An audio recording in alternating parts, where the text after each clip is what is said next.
been a year since I've talked about my desk setup. I haven't made any big sweeping changes, but I've made a few tweaks and refinements here and there that I thought would make for a fun desk tour update video, so that's what we're doing today. Getting straight into it with the desk and chair, I'm still using my FlexiSpot standing desk that I've had for the past few years, still working great, big fan of that thing and standing desks in general.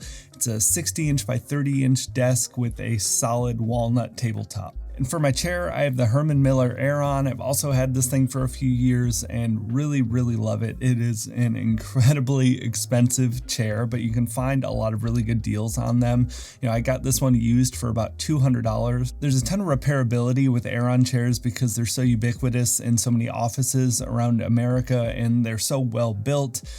Really great buy it for life item. You know, I have some back trouble and it is extremely comfortable even for extended work and editing sessions. Not sure if anyone's caught this in the background over the past few months, but one of the bigger changes I've made to the setup is the display. I no longer have my triple monitor, command station style desk. I have actually swapped out my two dual up monitors and my 32-inch 4K monitor for one 42-inch LG C2 OLED TV to use as my main desk and monitor for work and for gaming. This was a huge change and something I've been really excited to try, honestly, since I first put my Xbox Series X in my office here, because I wanted to have a display that would be a little bit better for gaming, but I thought it would also be a really great monitor for video editing. I'd say this is a bit of a downgrade for like general office use, answering emails, things like that, but for gaming and video editing, I've been really loving the display these past couple of months. The screen's HDR compatible. OLEDs have gotten so much brighter in recent years. I got the C2 on a discount because they change them out every year.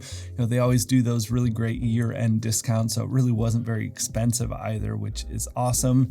I haven't noticed a ton of eye strain or anything, I think because I have a little bit of a deeper desk and I have it on a monitor arm. I know that's been a back and forth issue for some people, but being able to see all my videos as I edit on the OLED screen is great.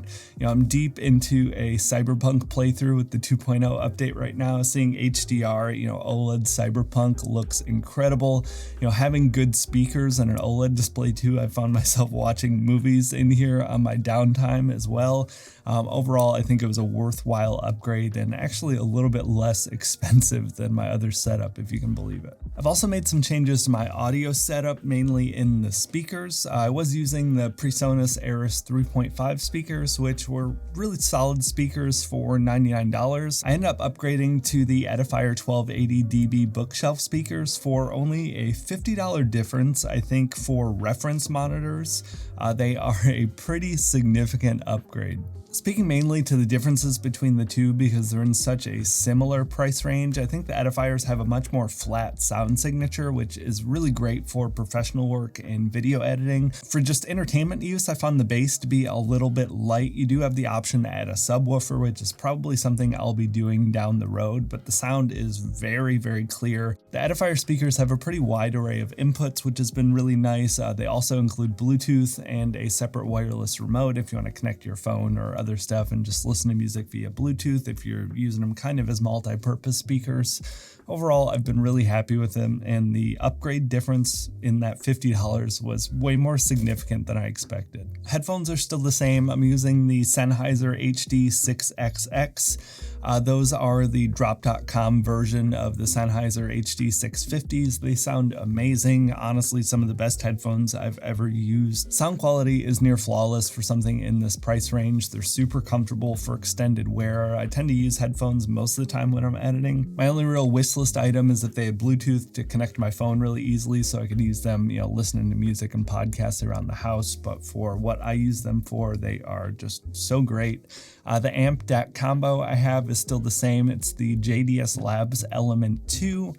I did check before recording this, and the Element 2 has been discontinued, but they have a slightly updated model. I really love the design and aesthetics of it. The big twisting, volume knob on there is great. You still have control with your keyboard. Definitely a worthwhile investment if you're looking to drive some better quality headphones. Really quick though, I want to take a minute to thank LARQ for sponsoring this week's video and introduce you to the new LARQ bottle Swig top. I've been a huge fan of LARQ for years and was really happy to see them developing developing something new for their lineup. The bottle features their new Swig top, great for a quick sip, but definitely designed for, us hydro homies in mind. You can really chug some water down really easily with this. The Swig top cap is also magnetic and leak proof, which is great. Super easy to operate, and not needing to worry about a leak in your bag is definitely a must for me. Compared to the other bottles in their lineup, it's a much wider mouth design, so fitting large ice cubes in there is really easy, and it's also insulated, which is great. There's not a ton of extra bulk from the insulation, but for my personal testing, it'll easily keep stuff cold for at least 24 hours. It's also dishwasher safe. There's a built-in carry handle that's really nice to have, and something I always forget how much I use when I use a bottle without one. And just like the rest of the LARQ bottles, the design is great, looks super premium. I'm a huge fan of the two-tone designs that they do. It comes in 3 colors, eucalyptus green and obsidian black, the 2 colors I have here, but it also comes in a granite white. They have 23 and 34 ounce versions available in all the colors, and if you're interested in picking one up, they did send me out a coupon code for the launch of the new bottle for all of you, so you can use code JOSH10 to get 10% off one of the new LARQ bottle Swig tops. Check the link down in the description below for that. A huge thanks again to LARQ for sponsoring this week's video. Underneath the monitor and speakers, I have a desk shelf from Grovemade. This is actually a brand new size from them that will be releasing in a couple of weeks. It's the XL desk shelf that's just shy of my 60-inch desk. I have a little bit of extra bonus content for all of you. If you've been around the channel for a while, I've raved about Grovemade for years.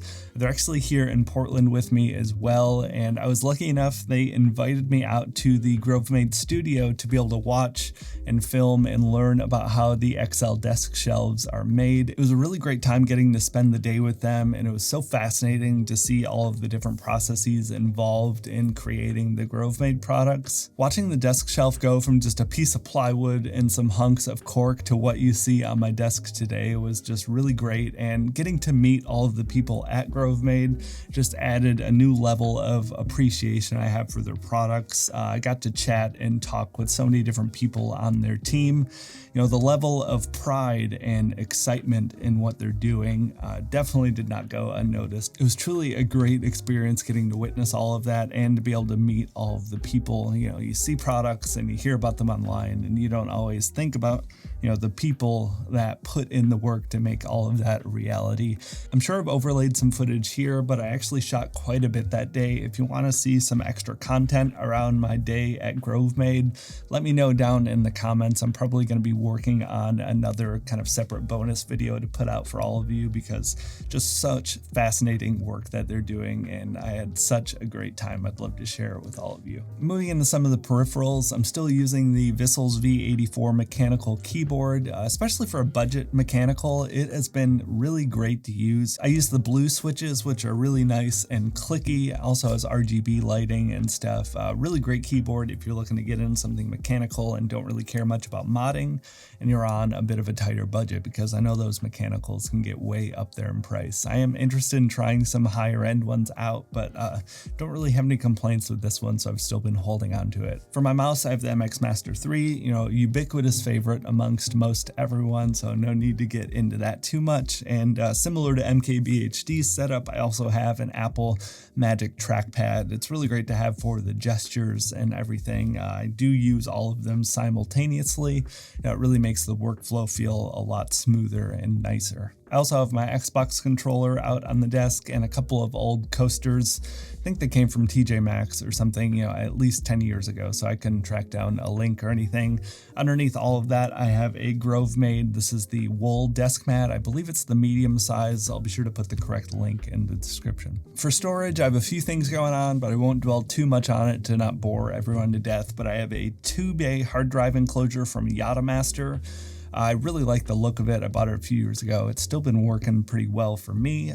In there, I have 2 16 terabyte Iron Wolf drives. I have them running in RAID 0 for one 32 terabyte drive. I have that backed up to Backblaze, which is a cloud backup service. Really great and inexpensive. I use that for all of my stuff. I also have a 64 terabyte server out in my living room with an M1 Mac Mini. I use that to run my Plex server and have some backups and things, kind of a separate area over there. But also I have a 2 terabyte Samsung T3 SSD that I use as a main editing drive, and then I dump all of the footage into the 32 terabyte drive once I'm finished project by project. For the brain of all of this, I'm still using my 2018 MacBook Pro. This thing is long overdue and in need of replacing, but honestly, my cat has had a couple of surgeries this year, and there's just been a bunch of other expenses that I didn't plan for, so I've been trying to hold off. And at this point, it's been so long, I kind of want to just run this thing into the ground and see how long it lasts, but I really have my eye on a Mac Studio. Hopefully at some point relatively soon I'll be making that upgrade. But I have the MacBook plugged in with a single cable setup. I have it behind the monitor on a Grovemade MacBook dock. And then I have everything running into a CalDigit TS3 that's mounted underneath my desk. I wanted to have easy access for the SD card reader just because I use that all the time. It's a super convenient and nice setup just to have the SD card reader, some extra IO, right at arm's length while I'm sitting at the desk. And it also allows just to have a single cable plug-in for the MacBook. I'd also mentioned before, I have my Xbox Series X set up in my office here. I have that running from the cabinet that runs next to my desk, just with an HDMI cable. Unfortunately, I've had a lot of trouble finding a thin enough HDMI 2.1 cable to run for the new computer. I tried some fiber cables, but they just weren't working consistently. And so many of the other really thick cables are just going to damage the ports. So I have a pretty short cable run there that does not look very nice. I've been trying to figure out a solution.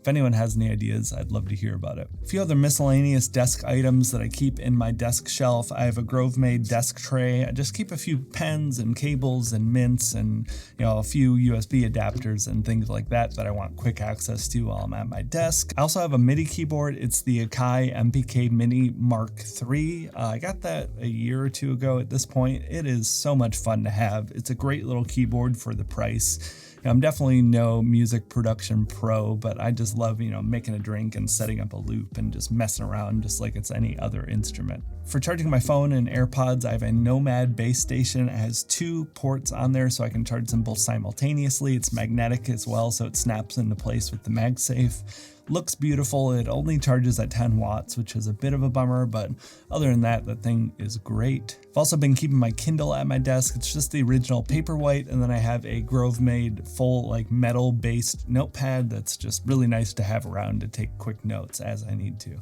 Lighting is also a really important aspect of my desk, for aesthetics and function both for me. I have Hue strip lights that run on the back of the desk itself as well as the back of the LG C2. It just adds some nice ambient lighting and can really help with eye strain. I also have the BenQ Screen Bar Plus on the top of the monitor. I don't know what I would do without that thing. I've had it for years. It is incredible. For whatever reason, it doesn't really add any glare to the screen, but it just illuminates the desk really nicely. You can change the brightness on the screen bar, but also the color temperature. It really is just one of my favorite pieces from my desk. To get all of this wired up and working and not just a hideous rat's nest of cables, I have a couple of cable management trays under my desk. It's not my best work in terms of cable management. As I've tweaked the setup over the years, things have gotten a little sloppy under there, but having those cable trays just helps kind of keep it all out of the way at least. At some point, I might tear that all down again and kind of reorganize and get that all set up, but so far it's working pretty well for as it is. That's going to wrap it up for the desk setup though. I really hope you all enjoyed this one. If there's something I forgot about, be sure to let me know in the comments, and also I'd love to hear about your desk setup in the comments, any changes or tweaks. What's the favorite part of your desk? Let's get that discussion going. But thank you all so much for watching, and I'll talk to you in the next one.